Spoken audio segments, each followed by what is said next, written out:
Hey everyone, hopefully you're having a good day. My name's Andy. My channel's Finding Value. Today we're going to do our commodity daily technical analysis update. We'll take a look at all of the different sectors in commodities. Reason being, I think commodities are in favor. We did get information that inflation is 8.3%. The consumer price index. It looks like people thought the expectations were that inflation was going to be lower than what they actually were. This is with them controlling or releasing the Strategic Petroleum Reserve to try to tamper down gasoline prices, but it looks like they weren't that successful at manipulating the prices lower, at least. And what we're seeing is people basically selling stocks, a higher 10-year yield, and a dollar that is stronger. So we'll take a look at the charts here. I'll give you my financial opinion as we go through it together. If you guys need help with anything, again, I'm long commodities. I think that this will continue for a while. The description link's in the below. That is findingvalue.com, finding-value.com, and the Platinum membership if you guys need help. So let's dive in. I've got the DXY here. Stronger, right? Stronger dollar. People are afraid. I think they were looking for a lower inflationary number on the CPI, and we got a higher number than what was kind of expected by the majority of people. It was on the high end of the range at 8.3%. So that resulted in a higher dollar. Are we going higher here, and does it matter? I think it does. I think it does matter, actually. Dollar is going to be a very big headwind for stocks, and those stocks are definitely not going to like higher dollar plus higher 10-year yield. So I do think it does matter. It seems like commodities have been the benefactor of that money rotation. The stronger dollar is impacting commodities and the pricing. It is slowing that price move down. And we are starting to play with this resistance line right here. Coming through, we could break out here if the buyers want to basically do a full send here. So we've got a nice big up day today. Definitely stronger dollar with the inflation and probably the more forceful or impactful inflationary interest rate hikes coming. And I think that the Fed's not necessarily really in control of this. I think the overall market is, and the markets are going to push these rates higher anyway. So when you look at the 10-year yield, the 10-year yield's up 1.78%. That is a pretty big move. We are gapping away from our support resistance line here. We're gapping up higher. We're on the run here. Good momentum of the 10-year yield. Higher yields is it's a headwind for stocks and a headwind for the NASDAQ, and people are definitely getting out of bonds, at least the 10-year bonds. And then we got TLT. TLT is the 20-year bond price. Bond prices were basically flat right now for 20-year. And then the TYX, which is the 30-year yield, is basically slightly lower. And what we're seeing short-term inflationary pressures being priced into the yield curve. We're seeing the longer end kind of remain flat and the short end move on up. Usually in this type of environment, commodities do well.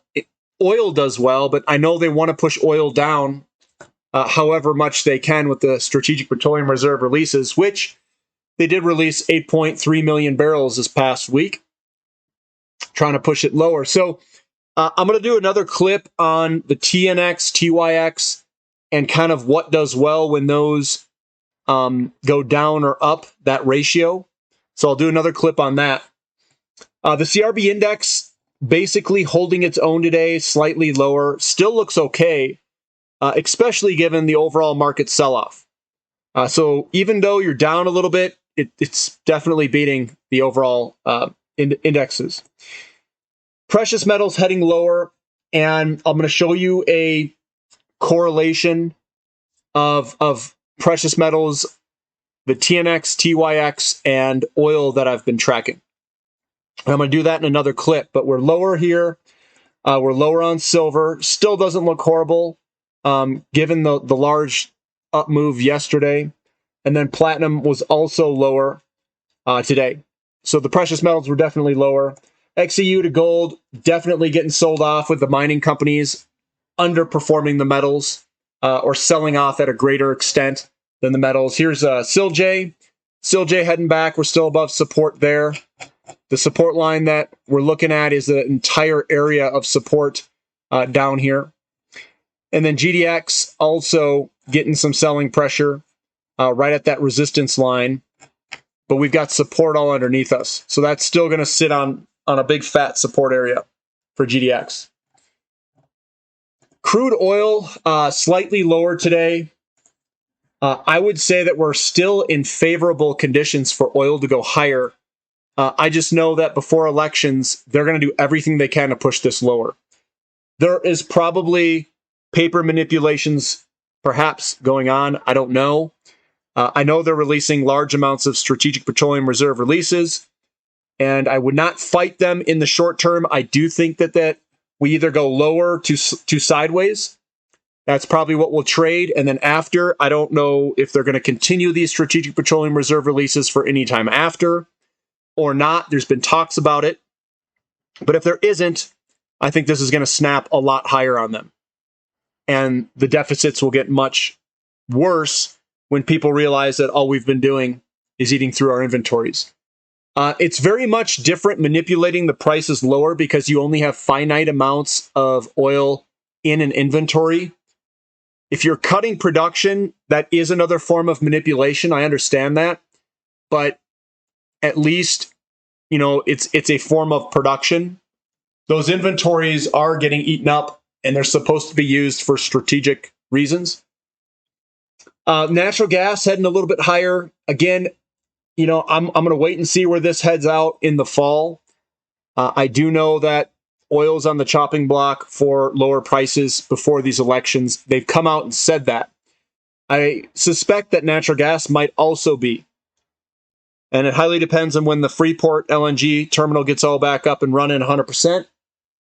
And I think we're going to see sideways to slightly lower action in XOP. Yeah, you know me, we were down today. But usually when you see the 10-year outperforming the 30-year, usually this goes up with it. That's what we saw today, was that outperformance. So I think that crude oil was basically confused on which way to go, as we've got the right market conditions for oil to go higher in. And they're doing all these strategic petroleum reserve releases and everything. So it's kind of caught in the middle. Energy service companies heading a little bit lower, still above a strong support area. I still like very much oil in the, we'll call it the short to medium term. Not the short term, though. Uranium also feeling the heat with the increased interest rates, but slightly lower today, $51 on the futures pricing. We've got Sprott Physical Uranium Trust getting sold off today. We are getting a little bit more selling pressure here. The support line is at 1566. So what we're seeing is that uranium likes certain market conditions. Those conditions is when the TYX outperforms the TNX, when either future inflation is greater than current inflation, or TNX falls faster than TYX. I'll show you guys that in another clip. I'll talk about it with a couple of different things there.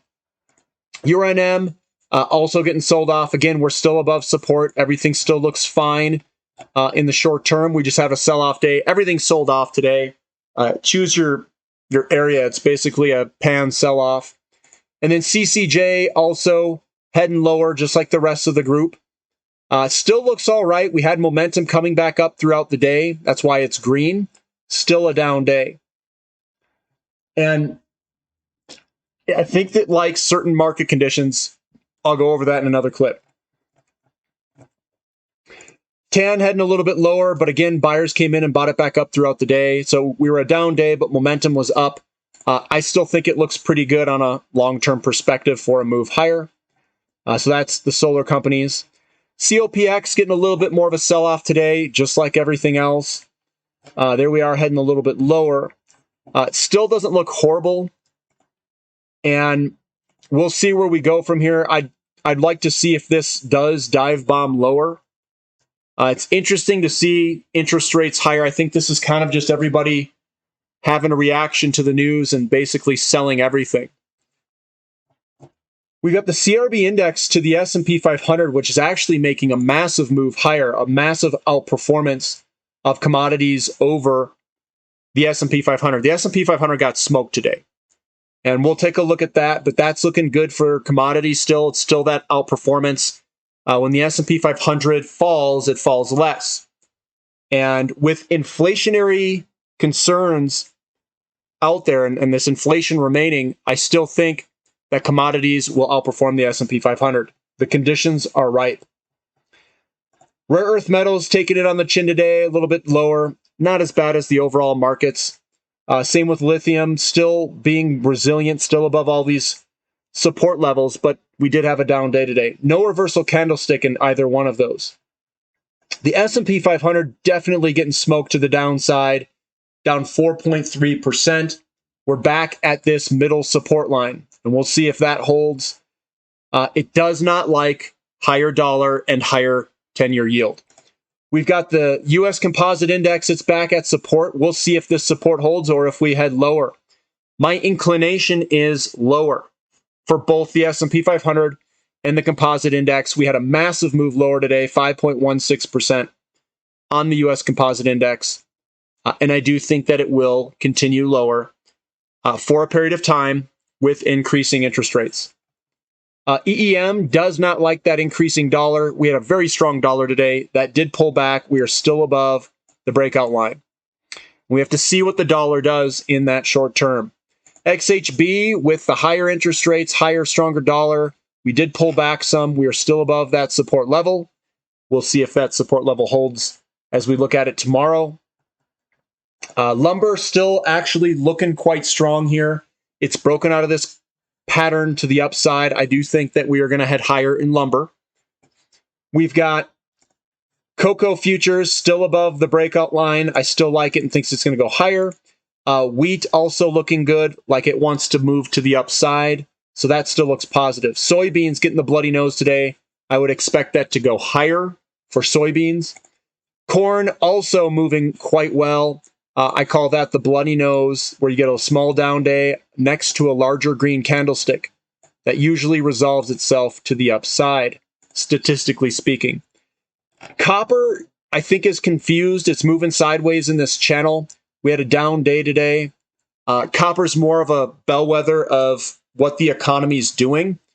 We do have a slowing economy, and I think that copper is a little bit confused on which way to go here.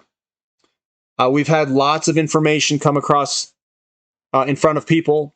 Higher inflation, I think that was a surprise to some investors, and they've got this reaction of sell everything.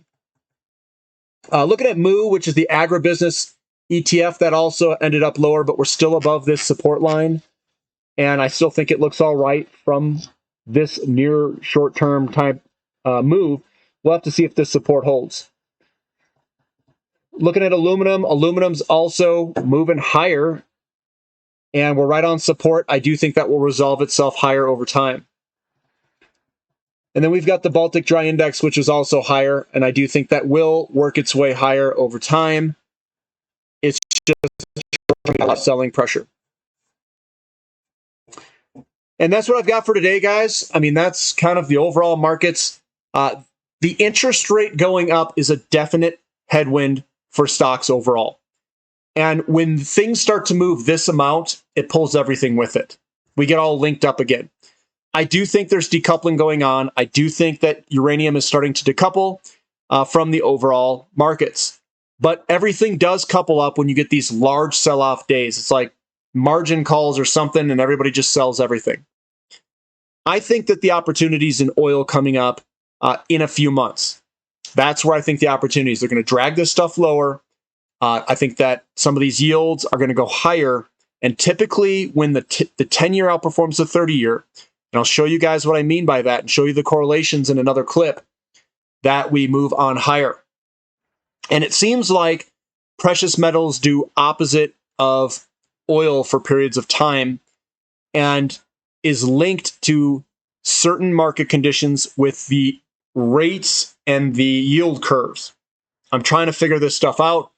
I'll show you what I'm looking at in the future here in a clip, maybe the next clip or so, when I put that all together. So look for that clip. Definitely some cool correlations that I'm seeing between some of this stuff, and I'll show you what those correlations are and the ratios to oil and gold and some of these other ones, and they kind of move inversely. What I was seeing or what I'm watching in the markets is I saw the expectations for inflation to be lower than what came out. And we could see that uranium liked that. We could see that precious metals like that. What it means, if you would remember the quadrant that I talk about, is that accelerating growth and high inflation puts you in the right-hand corner. What people were betting on, or what they were thinking, is that it was moving back to slowing growth with high inflation. So we were going to come back and down with slower rates of inflation, disinflation with a little bit of slower growth.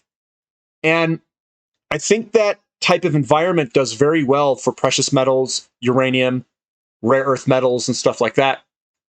The other environment that we're still in that people are, I think, surprised by, that's when the 10-year yield beats the 30-year yield, and the yield curve wants to still invert more. We're still inverting more, I think, not uninverting it. And what that means is oil does very well under that.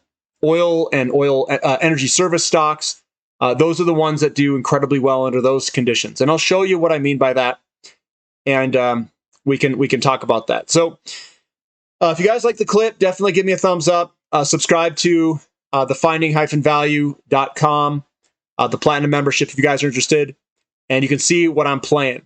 I think that oil and natural gas companies will do very well a few months out after they stop releasing these strategic petroleum reserves. We'll see if they continue those releases, but I don't think they can stop the move in its entirety. I think that we're going to find some sort of support, probably in the 80s, low 80s, 75-ish area if it gets down that low. And I think that's a great entry point for a lot of these energy companies. All right, guys, we'll catch you next time. This is Finding Value.